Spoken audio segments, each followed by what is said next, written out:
Here's a technical, audiobook-style explanation of pytorch, structured for clear listening while still going deep. Let's dive into pytorch, one of the most widely used deep learning frameworks in modern machine learning. PyTorch is an open-source library built primarily for tensor computation and automatic differentiation. It is developed by Meta's AI Research Lab and is widely adopted in both academia and industry due to its flexibility and Pythonic design. At the core of PyTorch is the tensor. A tensor is a multidimensional array, similar to NumPy arrays, but with two key advantages: GPU acceleration and integration with automatic differentiation. Tensors can reside on CPUs or GPUs, and switching between devices is straightforward. For example, a tensor can represent anything from a scalar to a multidimensional batch of images. Next, we have AutoGrad, PyTorch's automatic differentiation engine. AutoGrad tracks operations performed on tensors and builds a computational graph dynamically during runtime. This is called a dynamic computation graph, meaning the graph is defined on the fly as operations are executed. Each tensor has a flag called requires_graduate. When set to true, PyTorch records all operations on that tensor. During backpropaganda, gradients are computed automatically using the chain rule. This dynamic nature makes debugging and experimentation significantly easier compared to static graph frameworks. Now let's talk about neural networks in PyTorch. PyTorch provides the torch.nn module, which contains building blocks for constructing neural networks. The central abstraction is the NN module. Every neural network is defined as a class that inherits from NN module. Inside, you define layers in the constructor and implement the forward pass in the forward method. For example, a simple feed-forward network consists of linear layers, activation functions, and possibly normalization or dropout layers. Training a model involves several components. First, you define a loss function, such as mean-squared error for regression or cross-entropy for classification. Second, you define an optimizer, such as stochastic gradient descent or ATOM. The optimizer updates model parameters based on computed gradients. The training loop typically follows this sequence: 1. Forward pass, compute predictions; 2. Loss computation; 3. Backward pass, compute gradients using loss.backward; 4. Parameter update using optimizer.step; 5. Gradient reset using optimizer.0_grad. Another important concept is the data loader. PyTorch separates data handling into datasets and loaders. A dataset defines how to access individual samples, while a data loader handles batching, shuffling, and parallel data loading. This abstraction allows efficient training on large datasets. Let's move to GPU acceleration. PyTorch uses CUDA for GPU support.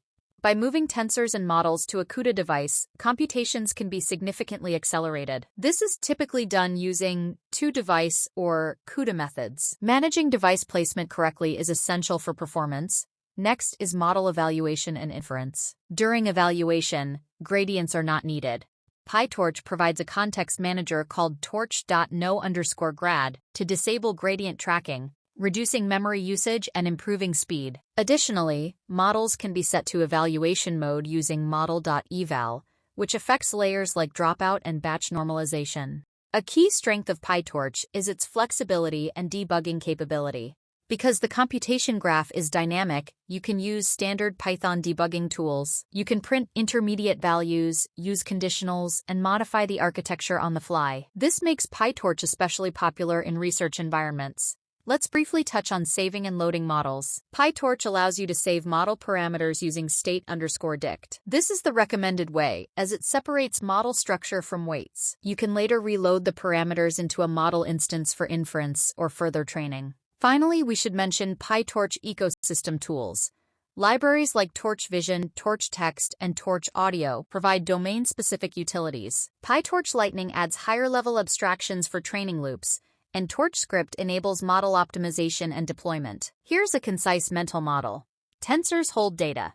AutoGrad computes gradients. Modules define networks. Optimizers update parameters. Data loaders feed data. And CUDA accelerates computation. PyTorch combines mathematical rigor with software engineering flexibility, making it one of the most powerful tools for building and deploying deep learning systems today. Torch Vision, focused on computer vision. 1. Ready-to-use datasets. CIFAR, ImageNet, MNIST. 2. Image transformations, resize, crop, normalize, augment. 3. Pre-trained models, ResNet, faster RCNN, etc. Saves time when working with images. No need to manually build pre-processing pipelines. Torch text for natural language processing. 1. Tokenization utilities. 2. Vocabulary building. 3. Text datasets, IMDb, AG_news. 4. Tools for batching variable length sequences.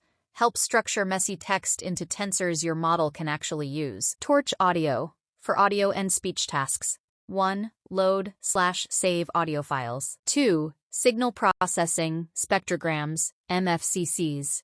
3. Pre-trained models for speech tasks, essential for tasks like speech recognition or audio classification. Training abstraction layer. PyTorch Lightning. This is about how you train models, not what you train. PyTorch gives flexibility, but you end up writing lots of by-block here. 1. Training loops. 2. Validation loops. 3. Logging. 4. Checkpoints. Lightning abstracts that away. 1. You define only the model plus logic. 2. It handles training loops, GPUs, distributed training, etc. Think of it as 1. PyTorch equals raw control.